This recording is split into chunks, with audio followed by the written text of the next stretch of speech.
Bonjour frères et sœurs, chers amis, content d'être avec vous après cette semaine de Pâques où nous avons parlé de la mort de Jésus et de sa belle résurrection.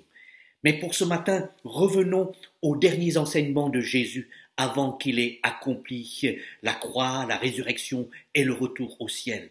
Il a parlé aux disciples d'une manière particulière concernant le secours du Saint-Esprit, mais le dernier jour, il nous est dit que Jésus enseignait en public dans le temple et tout le peuple se rendait dès le matin vers lui pour l'écouter. Nous trouvons tout cela dans le chapitre 21 de l'évangile de Luc et je m'arrêterai que dans ce chapitre. Je vous invite à considérer ce chapitre pour vous-même durant cette journée.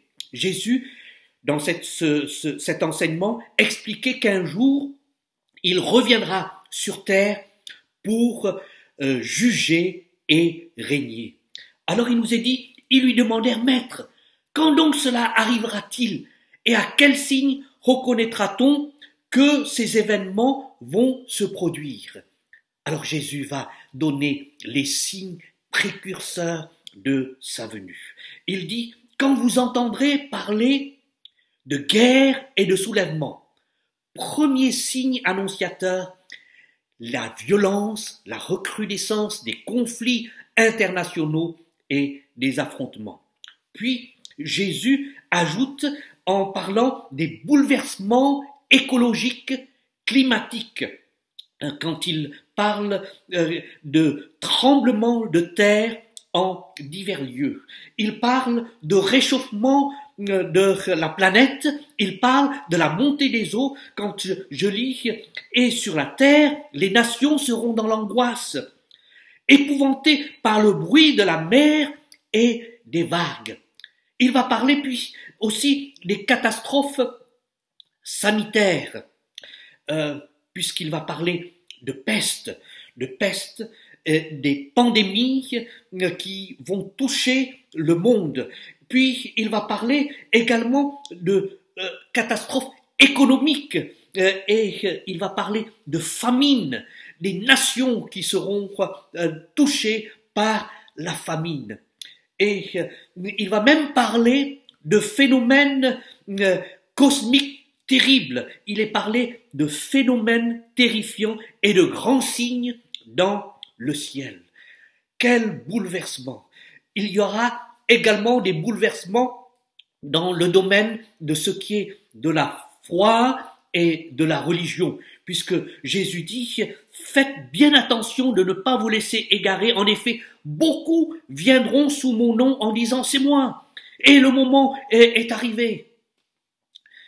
Nous avons maintenant l'occasion avec Internet d'apprendre et de voir tellement de choses, mais aussi tellement de faux enseignements et de faux prophètes dont il faut également noter sur Internet. Où en est les croyants durant cette période? Eh bien, malheureusement, nous, les croyants, on est aussi à subir ces mêmes aspects de la vie défiante au milieu de cette société des hommes et de cette planète en souffrance. Mais en plus de cela, Jésus dit qu'il y aura une levée de rejet de la foi chrétienne d'une manière vraiment virulente, puisqu'il nous est dit, avant tout cela, on mettra la main sur vous et l'on vous persécutera, on vous livrera aux synagogues et on vous mettra en prison, on vous traînera devant les rois et devant les gouverneurs à cause de mon nom, et cela vous donnera une occasion de témoignage. Vous serez trahis même par vos parents, par vos frères, par vos proches et par vos amis, et l'on fera mourir plusieurs d'entre vous. Vous serez détestés de tous à cause de mon nom. Voilà ce que Jésus avertit concernant la foi chrétienne et combien il nous faut en être conscient. Et Jésus, pour le croyant dans tout cela, où est-ce qu'il se place? Heureusement, merci Seigneur, Jésus ne nous abandonne pas durant cette période. Il est vivant, il se tient à côté de nous, puisque je découvre face aux persécutions, Jésus lui-même, donc Jésus vivant, lui, il dit, je vous donnerai des paroles et une sagesse telle qu'aucun de vos adversaires ne pourra s'y opposer ni les contredire. Jésus sera à nos côtés. Il veut nous accorder sa présence, son aide, sa force, sa sagesse, sa protection. Même quand il est dit, et l'on fera mourir plusieurs d'entre vous, mais pas un seul cheveu de votre tête ne sera perdu. Il nous protège dans notre foi. Il nous protège, même si nous devons mourir pour certains, eh bien, il nous gardera fermes et solides. Mais pour d'autres, il apportera une délivrance surnaturelle, miraculeuse. Merci Seigneur. Voilà 5 recommandations rapidement que je retiens dans ce chapitre. Recommandations du Seigneur pour chacun d'entre nous. D'abord, concernant les fausses doctrines, il dit ceci au verset 8, « Ne les suivez donc pas !» Restez fermes dans la foi en la parole de Dieu. Deuxième recommandation, verset 9, il dit « Ne vous laissez pas effrayer, car il faut que ces choses arrivent d'abord, cependant, ce ne sera pas encore la fin. » Non, il nous dit simplement les signes qui entourent sa venue, sans dire quand est-ce que ce sera la fin. Mais il dit surtout, ne vous effrayez pas, ne paniquez pas, gardez la paix que Jésus nous donne, parce que nous pouvons nous appuyer sur lui. Troisième recommandation, il dit, quand ces événements commenceront à se produire, redressez-vous et relevez la tête. Redressez la tête. Regardez dans cette espérance du ciel, au-delà du voile, jetez votre ancre vers le ciel et relevez la tête, car votre délivrance est proche. Gloire à Dieu. Quatrième recommandation, il dit, faites bien attention à vous-même. Prenez garde à vous-même, de peur que votre cœur ne devienne insensible au milieu des excès du manger et du boire et des soucis de la vie, et que ce jour ne fonde sur vous à l'improviste. En effet, il s'abattra comme un piège sur tous les habitants de la terre.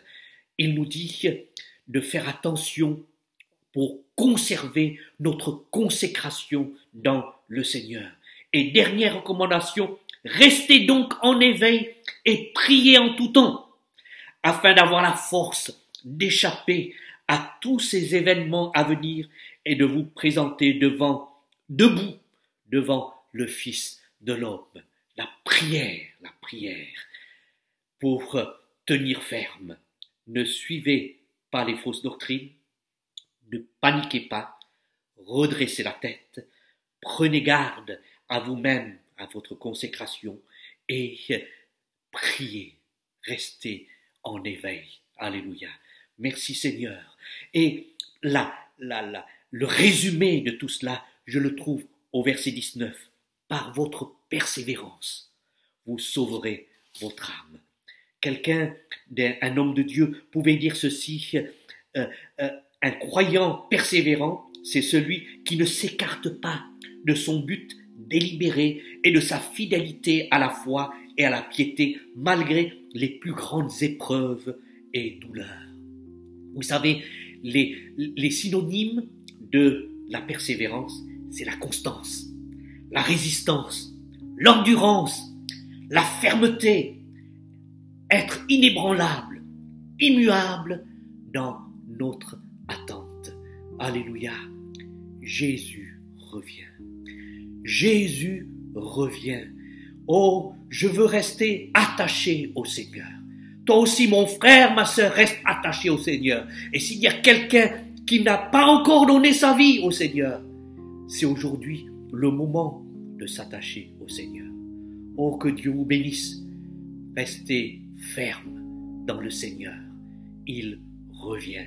Alléluia. Il nous aide chaque jour. Et aujourd'hui encore, il nous aide. Que Dieu soit avec vous. Amen.